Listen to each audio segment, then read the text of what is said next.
à toutes et à tous, vous écoutez Cinécast. Salut Thibaut. Salut Guillaume. Cinécast, c'est le podcast qui chaque semaine vous recommande des films à voir au cinéma, en streaming ou VOD. Aujourd'hui, on va vous parler de Last Night in Soho d'Edgar Wright avec Thomasine McKenzie et Anna Taylor-Joy. Le film sortira le 27 octobre 2021 chez nous au cinéma.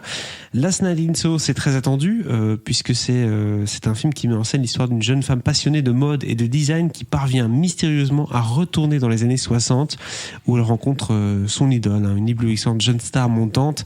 Mais le Londres des années 60 n'est pas ce qu'il paraît, et le temps semble se désagréger et entraîner des sombres répercussions. Voilà pour le pitch en tout cas. On n'en connaît pas plus de ce film-là. Il y a une bande-annonce un peu mystérieuse. Le mystère est là en thriller psychologique typé des années 60 à Londres. C'est en tout cas ce qu'a voulu faire Edgar Wright. Faut-il voir Last Night in Soho? On vous en parle juste après un extrait de la bande-annonce.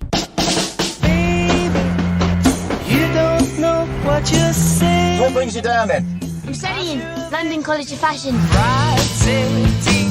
Room is on the top floor. It's perfect. I love it. If I could live any place and any time, I'd live here in London in the 60s.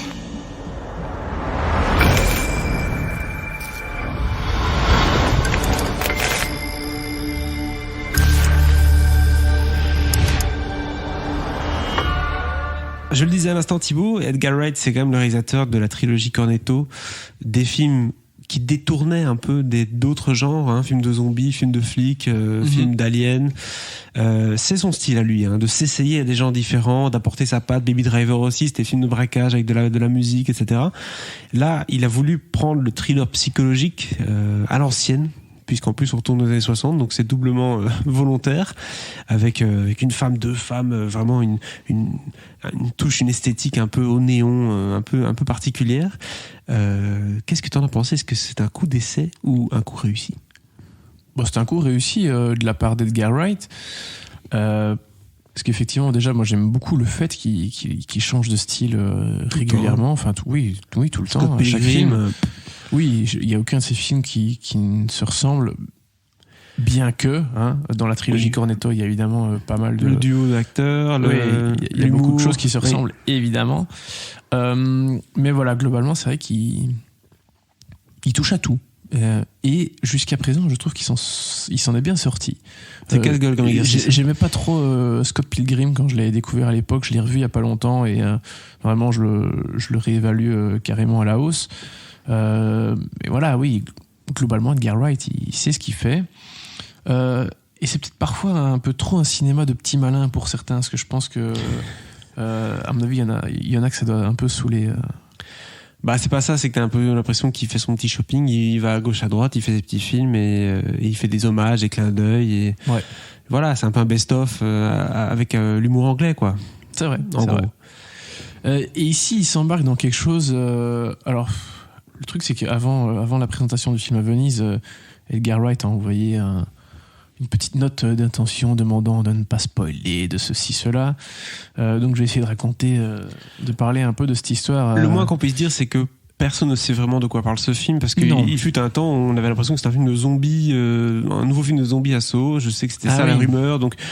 Plein des trucs de poupées aussi, bref, dans tous les sens, quoi. Je comprends d'où vient le côté zombie... dans ces rumeurs, parce qu'effectivement il y a un peu de ça. C'est pas du tout un film de zombie, attention. Oui, bien sûr. Mais oui, je comprends et ça a du sens d'en parler. Mais c'est vrai qu'il y a pas mal de choses. Alors après, ici, le synopsis, il est quand même assez clair. Effectivement, on est de nos jours, et c'est un personnage de nos jours qui va dans les années 60. Voilà.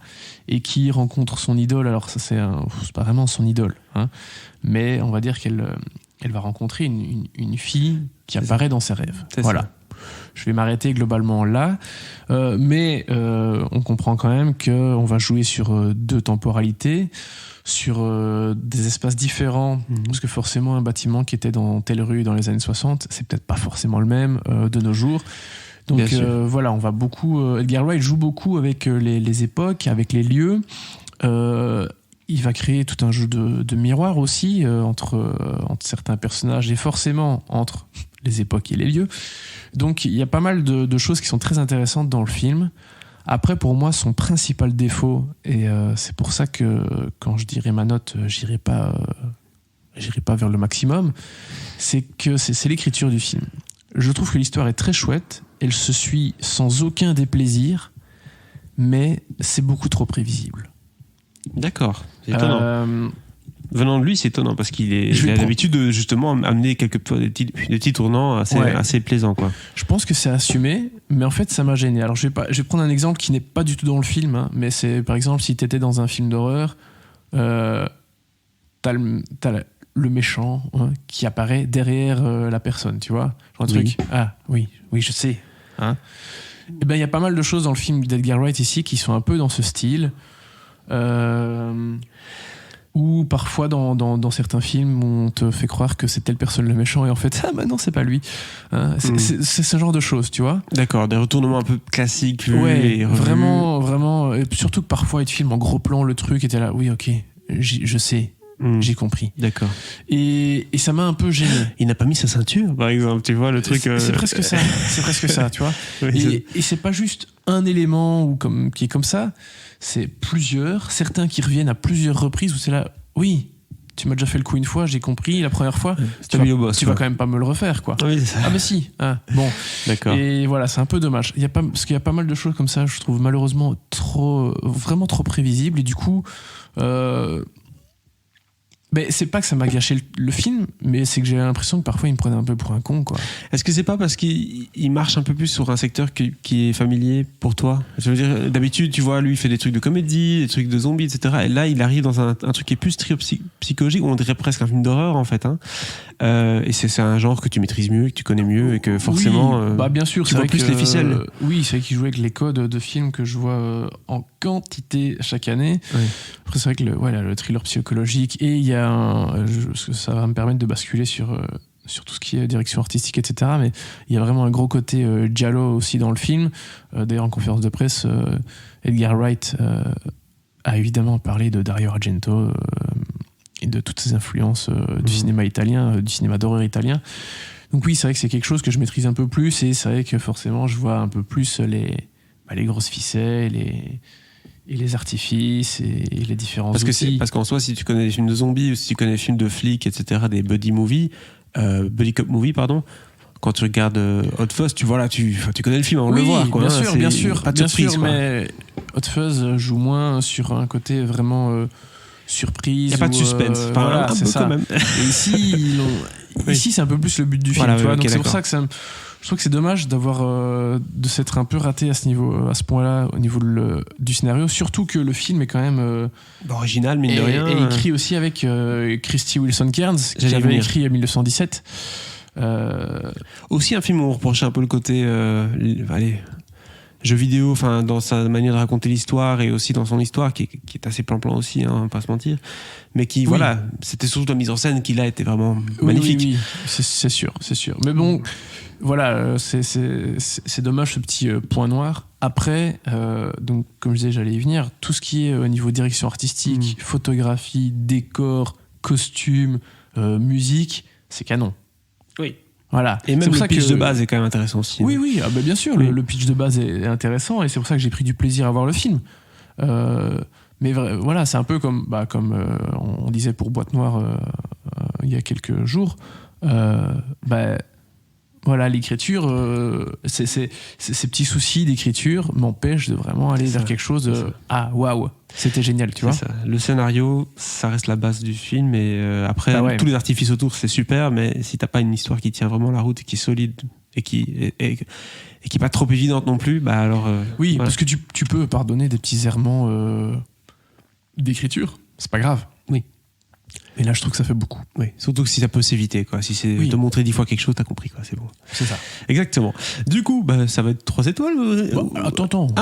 Non, ok, d'accord. Dernière petite chose sur le casting. Bah oui, parce que là, quand même, Thomasine McKenzie, c'est elle, l'actrice principale du film. Oui. Ce n'est pas Anya Taylor-Joy, l'actrice principale, c'est vraiment... Elle joue celle des années 60, elle. Hein, oui, Anya Taylor-Joy joue le personnage qui est dans les années 60.